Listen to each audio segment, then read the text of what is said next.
ಶ್ರೀ ಲಲಿತಾ ಸಹಸ್ರನಾಮವನ್ನು ಓದುವಾಗ ಮತ್ತು ಕೇಳುವಾಗ ಹಲವಾರು ಬಾರಿ ಧ್ಯಾನಿಸಬೇಕು ಎನ್ನುವ ಶಬ್ದ ಬರುತ್ತದೆ. ಹಾಗಾದರೆ ಧ್ಯಾನ ಎಂದರೇನು? ಧ್ಯಾನ ಹೇಗೆ ಮಾಡಬೇಕು? ಮನಸ್ಸನ್ನು ದೇವಿಯ ಮೇಲೆ ಕೇಂದ್ರೀಕರಿಸುವುದು ಧ್ಯಾನವಾಗಿದೆ.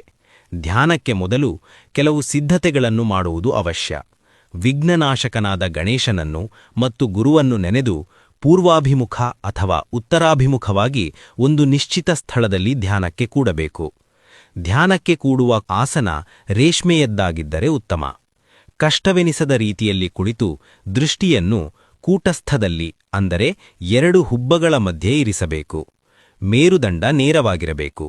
ಧ್ಯಾನ ಶ್ಲೋಕದಲ್ಲಿ ದೇವಿಯನ್ನು ವಿವರಿಸಿದಂತೆ ಅಂದರೆ ಕರುಣೆ ತುಂಬಿದ ಕಣ್ಣುಗಳು, ಅಭಯ ಮುದ್ರೆ, ಹೊಳೆಯುವ ದೇಹಕಾಂತಿ, ಕಮಲದ ಮುಖ ಹೊಂದಿರುವ ಶಾಂತ ಸ್ವರೂಪಿಣಿಯಾದ, 4 ಕೈಗಳನ್ನು ಹೊಂದಿರುವ, ಕಬ್ಬಿನ ಬಿಲ್ಲನ್ನು ಹಿಡಿದಿರುವ, ವಜ್ರ ಖಚಿತ ಕಿರೀಟ ಧರಿಸಿರುವ, ಚಂಪಕ, ಅಶೋಕ ಮುಂತಾದ ಹೂಗಳನ್ನು ಮುಡಿದಿರುವ, ನಕ್ಷತ್ರಗಳ ಕಿರಣಗಳನ್ನು ಮೀರಿಸುವ ಪ್ರಕಾಶ ಹೊಂದಿದ ಮೂಗಿನ ಓಲೆ ಧರಿಸಿರುವ, ಮಾತೃ ಸೌಂದರ್ಯದ ಜ್ಞಾನದ ಪ್ರತೀಕವಾದ ಜಗನ್ಮಾತೆಯನ್ನು ಧ್ಯಾನಿಸಬೇಕು ಮತ್ತು ದೃಶ್ಯೀಕರಿಸಬೇಕು.